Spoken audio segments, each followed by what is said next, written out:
马太福音第15章1，标记做法利赛后的嘛做hiyo seiso mo hi mine Yerusalemu ho baitoto Yesu tuotosi o Yesu mo mainjio te nout uchi to teshisu o ocheona to nia maameoito ta ausi ho te bonu maimo maito oesuvuta ho yoe mutsuna yutinga to Yesu mainji mimu nomiono nout utsuno nia ocheonan ho yufuha o lasi pashuya to hamo isi yainja to hamo la meot utsu to maameoi ya inja ina la mat kuzo no maameoi te asansana opsoza na malamu yainja hochi panon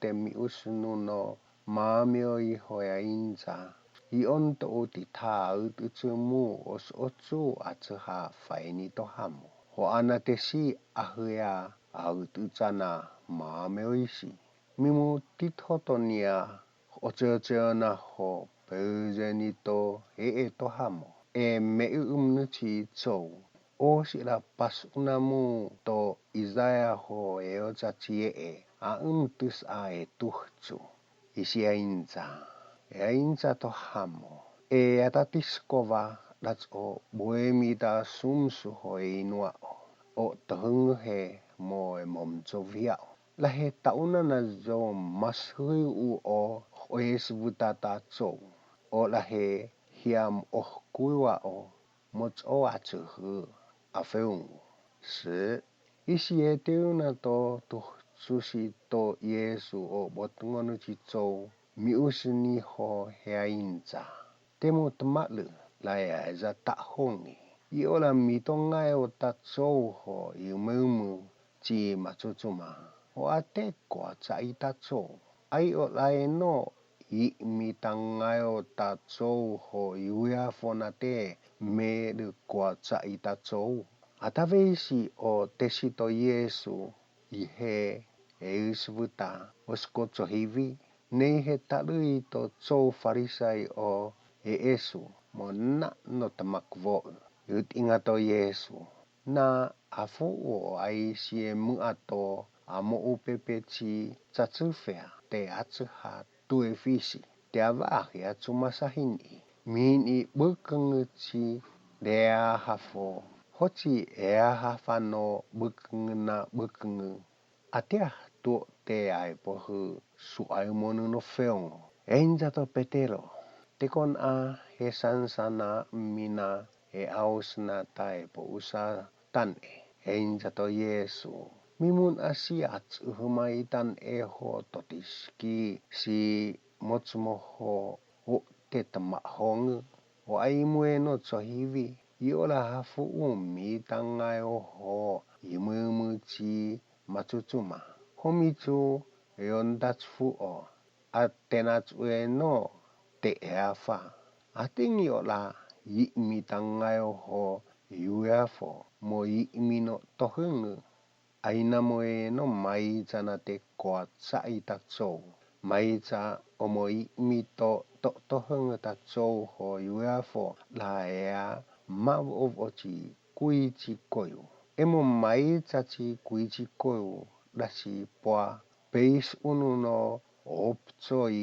smots o yup oso meo eoi meknuyu zoichi kuisi achuchu emo maicha te tu kwa ohachof koya tacho yinachu o te muchu ho te bonu o ate kwa cha ita mochi chou as mo mongoi to o Yesu to fung ho to mia usnu ne tailo ho saitong mo chihichi mamespingi to kanang mo baito to Yesu mo joy mainza no ocha ukoto tavite sobeza isi tio pito hichu o kono mamespingi mo nano atutumio o amo matinis kuyut ingi o Yesu mo uso o tesi hoya inza Tekon apa mongoi si mamespingi.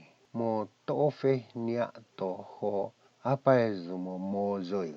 Yutinga to Yesu. Homi onnoa popios kuna teots o iima omo. Ea pa uchi moate nuta so Israelu. Neisi tali to mamespingi heeni. So pop up ungu to tuh to tango to Yesu. Einsa. No ocha. To usniao. Einsa to Yesu. Hochimano wanu no okoho. To seni to tutu. Wate mio. Einsa to mamespingi. Ai noa untu. No ocha. Atini o tutu ala no maezo bonuto la imito pangkato. Tau ke ho superpehuchi puchu. Isi to einsa to Yesu. Mamespingi. Tu meo isi to singkoso. Te mai tausko. Enia ho. Te omneni. O kono si mamespingi mitu. Yov oto tuhtu sine mio. 29. Mongoi to o Yesu. Esmi to askiti to etupune Galilaya. Mo bohsifo to tsuyu. Hotu yusuhu. Ihe iwaha iimato botungonu chitsou. Avina no hafauso omo pio bekungu kea deonga tumusungusungu hoi omo ea mabobochi temak tsongo chitsou. Atsu hasiato ea angoto Yesu. Isitu machichi hipaeov oto Yesu. Ye mo botungonu ihe aiti homo aomotu o tumusungusungu. Yov o kea deonga. Zoe zonu o mo pio. Teodu o mo bekungu. Atsu huna noyamchi. Maezo atsu hu toh momoengu to hamo to Israel. 32. Isi eoho ato Yesu otesi. Mius ni hoya inza. Oso na tak chingha emo botungonu chitsou. Mitu mitehui homo no upuao. Ukachitehe makapediana. O aus o mnahochi sieo ho maine. Saho oa tesa e poyune cheon. Yon tamo maiza hia no chachikuchi puhpungu. Matemza so uhnenu ho bibimino tehe. Omsoa tamo maiza chihia potungonu chitsou.